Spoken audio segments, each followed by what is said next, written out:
Porque não temos que lutar contra carne e sangue, mas sim contra os principados, contra as potestades, contra os príncipes das trevas deste século, contra as hostes espirituais da maldade nos lugares celestiais. É importante que entendamos o significado de algumas palavras neste texto, para uma melhor compreensão. Principado: Estado soberano governado por um monarca com título de príncipe ou princesa. Potestade: autoridade, aquela que tem o direito ou poder de exercer autoridade, para o bem ou para o mal. Hoste: exército. Portanto, o texto diz: exércitos espirituais da maldade. Tendo isso em mente, o texto nos diz que nossa guerra não é contra os seres humanos, e sim contra os poderes civis, contra os governos, contra as autoridades e contra os exércitos espirituais da maldade, se referindo aos anjos caídos.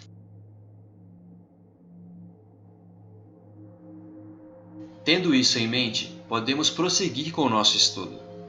E foi-lhe concedido que desse espírito à imagem da besta, para que também a imagem da besta falasse e fizesse que fossem mortos todos os que não adorassem a imagem da primeira besta. E faz com que todos, pequenos e grandes, ricos e pobres, livres e servos, lhe seja posto um sinal na sua mão direita ou nas suas testas. Segundo Daniel 7,17, besta ou animal em linguagem profética simboliza um rei ou um reino, um poder político. Apocalipse 13 descreve dois poderes ou duas bestas. O segundo poder dará vida à imagem do primeiro poder e fará com que todos, a partir dessa imagem, adorem o primeiro poder, e os que não adorarem sejam mortos. Também faz com que todos sejam marcados. Mas como assim a imagem do primeiro poder? Vejamos o significado da palavra imagem.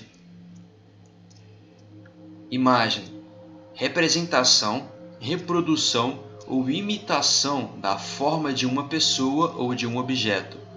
Ou seja, o segundo poder fará uma reprodução ou uma imitação do primeiro. Mas para que entendamos que tipo de imitação será esta, precisamos entender algumas características do primeiro poder. O primeiro poder, ou a primeira besta, representa Roma papal. Poderia, obviamente, explanar mais essa afirmação, mas isso fica para um próximo vídeo. Se alguém tem ouvidos, ouça. Se alguém leva em cativeiro irá. Se alguém matar a espada, necessário é que a espada seja morto. Aqui está a paciência e a fé dos santos.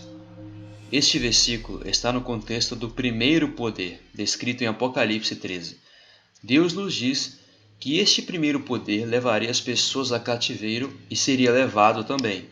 Este poder mataria a espada e também seria morto a espada. Para que entendamos este texto, é preciso entender a aplicação da palavra espada. Nós sabemos que, de acordo com Efésios 6, a Bíblia é denominada a espada do Espírito, mas neste contexto ela não se encaixa, pois Roma não matou ninguém com a Bíblia e nem foi morta com ela. A aplicação é outra, e a resposta está em Romanos 13, versículo 1 a 4. Toda alma esteja sujeita às potestades superiores, porque não há potestade que não venha de Deus, e as potestades que há foram ordenadas por Deus.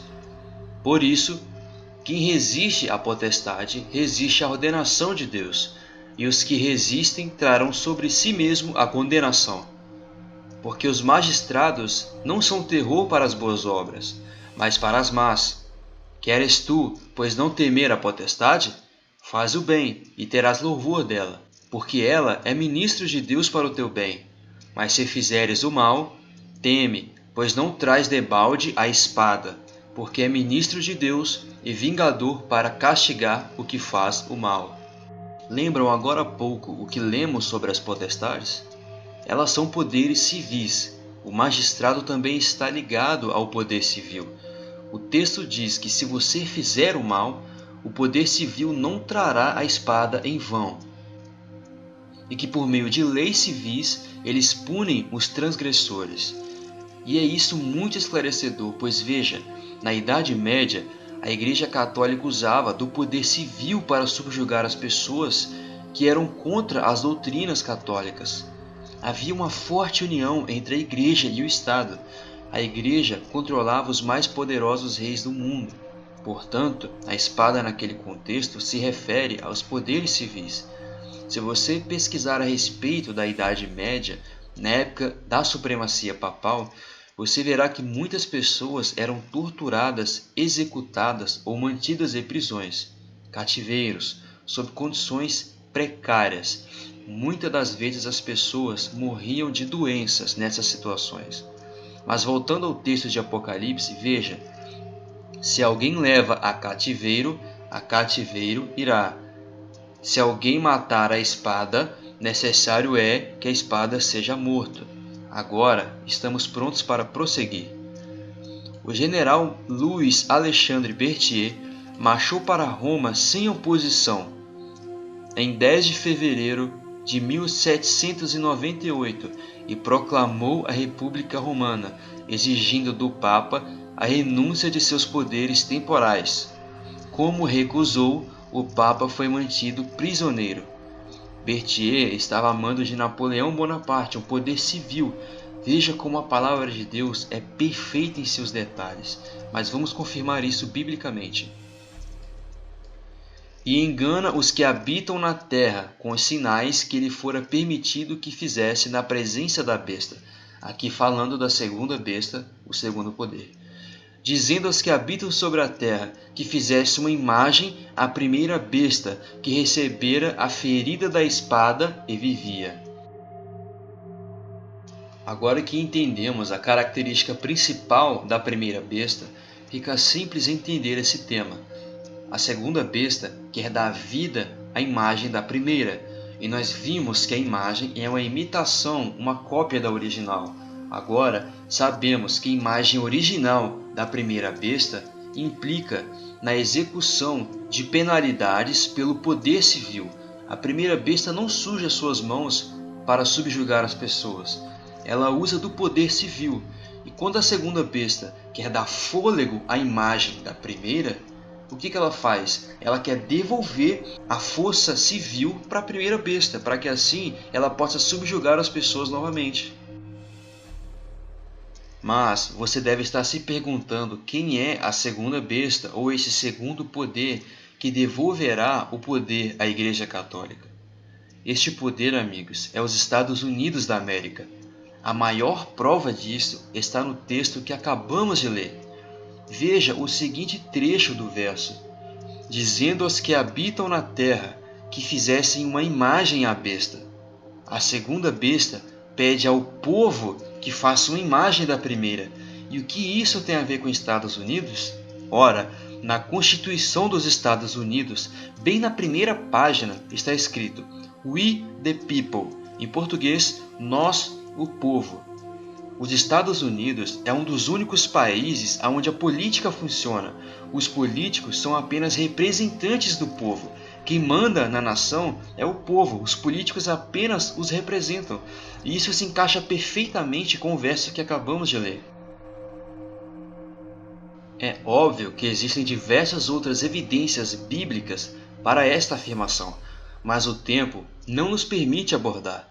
Então, até aqui, entendemos que a imagem da besta se refere a Roma papal usando o poder civil para subjugar as pessoas.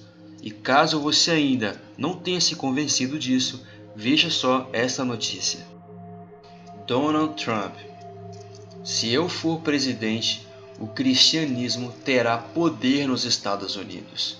E essa é apenas uma das centenas de notícias a respeito. A união entre a Igreja e o Estado, amigos, ela é real e está prestes a se concretizar ainda esse ano. Donald Trump foi educado por jesuítas e promete devolver o poder aos cristãos, caso ele vença. Podemos ver a imagem da besta quase sendo formada. O Papa declarou guerra contra os fundamentalistas. Nós sabemos quem são os fundamentalistas. Também sabemos que o domingo será introduzido como lei civil para combater o aquecimento global. Vocês conseguem ver o quão perto estamos da crise final?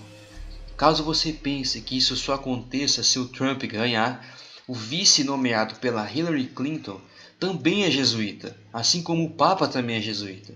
Não importa qual dos dois lados vençam, os jesuítas estarão na presidência dos Estados Unidos da América, e a imagem da besta será então formada. E logo após virão as leis civis contrárias às leis eternas de Deus. Cada destino será selado, uns para a vida eterna e outros para a morte eterna. Novamente, espero que escolham com sabedoria. A batalha mais difícil, Cristo já venceu por nós. E lembre-se, você acreditando ou não, a verdade é a verdade.